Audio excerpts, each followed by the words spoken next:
El puente del miedo y el dolor. Había un valle escondido entre montañas, cubierto de bosques espesos y atravesado por un río ancho, fuerte, indomable. Ese río era la bendición y la maldición del pueblo. De él bebían, de él sacaban peces, en sus orillas crecían sus cultivos. Pero cuando las lluvias caían con furia, ese mismo río se levantaba como un monstruo que arrasaba con todo a su paso. Para poder cruzarlo existía un puente.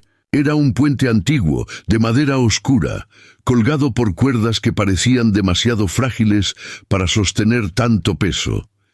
Nadie recordaba cuándo se había construido, pero todos en el pueblo sabían que ese puente tenía una presencia distinta. No era un simple camino. Se decía que aquel puente revelaba lo que llevabas dentro, tus miedos, tus culpas, tus heridas. Algunos lo cruzaban sin problema, otros se encontraban con visiones que los dejaban temblando. Por eso, aunque era necesario, muchos lo miraban con respeto y desconfianza. En ese pueblo vivía un joven llamado Gabriel. Tenía unos 20 y tantos años, hombros anchos, mirada seria y manos curtidas por el trabajo. Era de esos que nunca rehúyen una tarea dura, de esos que siempre están listos para ayudar. Pero con una condición: jamás pedía ayuda a nadie. Y no era por orgullo vacío, era porque había crecido con una herida profunda en el corazón. Cuando era niño, con apenas 8 años, su padre se había marchado. Gabriel aún recordaba cada detalle de aquella noche. El viento soplaba, la lluvia golpeaba el techo, y en medio de esa tormenta su padre preparó una mochila. Se puso un abrigo y salió de la casa sin despedirse. El pequeño Gabriel lo siguió en silencio. Lo vio caminar hacia el puente y escuchó el crujir de las tablas bajo sus pasos. Se quedó parado en la orilla, con lágrimas en los ojos, mirando cómo su padre desaparecía en la oscuridad para no volver jamás. Esa fue la noche en que Gabriel cambió. Vio a su madre derrumbarse de dolor, llorar en silencio durante semanas. Y dentro de él nació un juramento: nunca dependería de nadie, nunca confiaría en nadie, nunca permitiría que alguien volviera a romperle el corazón. Y sobre todo, nunca cruzaría ese puente. Pasaron los años. Gabriel se convirtió en un hombre trabajador. La gente del pueblo lo respetaba por su fuerza, por su valentía, por su capacidad de enfrentar cualquier tarea. Pero también lo veían como alguien distante. Saludaba, sí, pero no se dejaba conocer. Siempre tenía la misma respuesta: yo puedo solo. Era como si hubiese levantado un muro invisible alrededor de sí mismo. Un muro hecho de orgullo, de desconfianza y de miedo. Hasta que llegó la noche que lo cambiaría todo.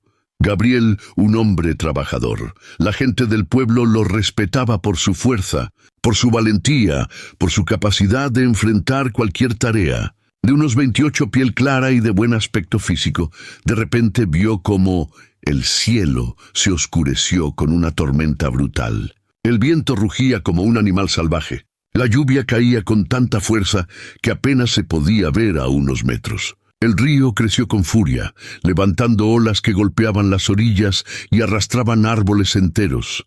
El pueblo entero corría desesperado, tratando de salvar lo que podía. Y en medio de ese caos se escuchó un grito desgarrador. Era la voz de una mujer, una viuda que vivía con sus 2 hijos pequeños en una casa cerca del río. El agua ya había entrado y subía rápido, atrapándolos en una esquina sin salida. Los niños lloraban, la madre gritaba pidiendo ayuda. Gabriel fue el primero en llegar. Vio la desesperación en los ojos de la mujer, vio a los niños temblando de frío y miedo, corrió a intentar sacarlos, pero enseguida comprendió que no podría hacerlo solo. Necesitaba más manos, sogas, madera, todo lo que estaba en el otro pueblo, al otro lado del río, y entonces se enfrentó con la verdad. La única manera era cruzar el puente. Ese puente, el mismo que lo había marcado con la herida más grande de su vida, el mismo que había jurado no pisar jamás. Su corazón se agitó con fuerza. Los recuerdos lo golpearon como un rayo. Recordó los pasos de su padre alejándose en la oscuridad. Recordó las lágrimas de su madre, recordó la promesa que se había hecho. Pero los gritos de la mujer y el llanto de los niños lo sacudieron. No podía huir, tenía que hacerlo. Respiró hondo, apretó los dientes y puso un pie sobre la primera tabla. El puente crujió, el viento lo golpeaba, la lluvia lo cegaba, el río rugía con furia debajo. Dio otro paso y otro. De pronto escuchó algo extraño. Una voz. ¿Por qué cargas solo con todo? Gabriel se detuvo de golpe, giró la cabeza. No había nadie. Solo la tormenta. Pensó que era su imaginación. Siguió caminando, pero la voz volvió más clara. Sigues detenido en la sombra de tu padre. El corazón de Gabriel dio un vuelco. El puente comenzó a cambiar. Las tablas parecían transformarse en espejos que reflejaban escenas de su vida. Vio la noche en que su padre se marchó. Vio el rostro de su madre agotada, llorando en silencio. Vio a su yo niño, prometiéndose nunca depender de nadie. Vio sus manos agrietadas por el trabajo, sus amistades rechazadas, su corazón cerrado cada vez que alguien se acercaba con cariño. Y entonces, en medio del puente, apareció una figura. Era la silueta de un hombre. Gabriel la reconoció al instante. Era su padre. «¿Me odias, hijo?», dijo la figura. «Me abandonaste», gritó Gabriel con rabia contenida. «Lo sé, fallé. Pero tu vida no tiene por qué quedar atrapada en mi error. Tú destruiste todo». Sus palabras eran un rugido lleno de dolor. No puedes seguir cargando con un pasado que ya no existe. Tienes que decidir, ¿te quedas prisionero de este dolor o cruzas hacia algo nuevo? Gabriel cayó de rodillas. La lluvia lo empapaba, pero sus lágrimas eran más intensas que la tormenta. Lloró como no lo hacía desde niño. Lloró con rabia, con cansancio, con un dolor que había cargado durante años, sin permitir que nadie lo consolara.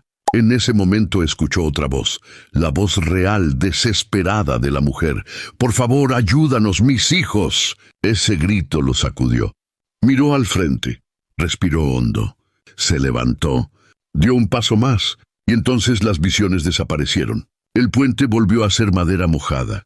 El río rugía, pero ya no lo dominaba el miedo. Con pasos firmes cruzó al otro lado. Golpeó puertas, despertó a los hombres, pidió sogas, pidió tablas, pidió ayuda, y juntos regresaron. Esa familia fue salvada antes de que la casa se derrumbara. Esa noche, Gabriel entendió algo que no había querido aceptar en años. Entendió que la fuerza no estaba en cargar solo, que pedir ayuda no era debilidad, que confiar no era traición, y que perdonar no era justificar lo que su padre había hecho, sino liberarse de la cadena que lo había tenido prisionero durante tanto tiempo. Con el tiempo, Gabriel comenzó a cambiar. Aprendió a confiar, a dejarse ayudar, a abrir su corazón. Y aunque su padre nunca volvió, él aprendió a soltar el odio. El puente seguía allí, viejo, gastado, porque sabía que aquel puente que tanto temió era el mismo que lo había transformado para siempre. Y tú que escuchas esta historia, también tienes un puente. Puede que sea un dolor, un miedo, una herida del pasado. Puede que lleves años detenido en la orilla sin atreverte a cruzar. Pero escucha bien, el pasado no se borra, pero tampoco tiene derecho a dictar tu futuro. El perdón no es para quien te hirió, es para ti, para que sueltes, para que respires, para que cruces tu puente. Y cuando lo hagas, descubrirás lo que Gabriel descubrió, que los puentes que más tememos son los que más nos transforman. Moraleja final. Los puentes que más miedo nos dan son los que conducen a nuestra verdadera libertad. El coraje de perdonar no cambia el pasado, pero abre el futuro. Si esta historia te hizo reflexionar, suscríbete, dale like, comenta y comparte para que más personas recuerden que su valor es único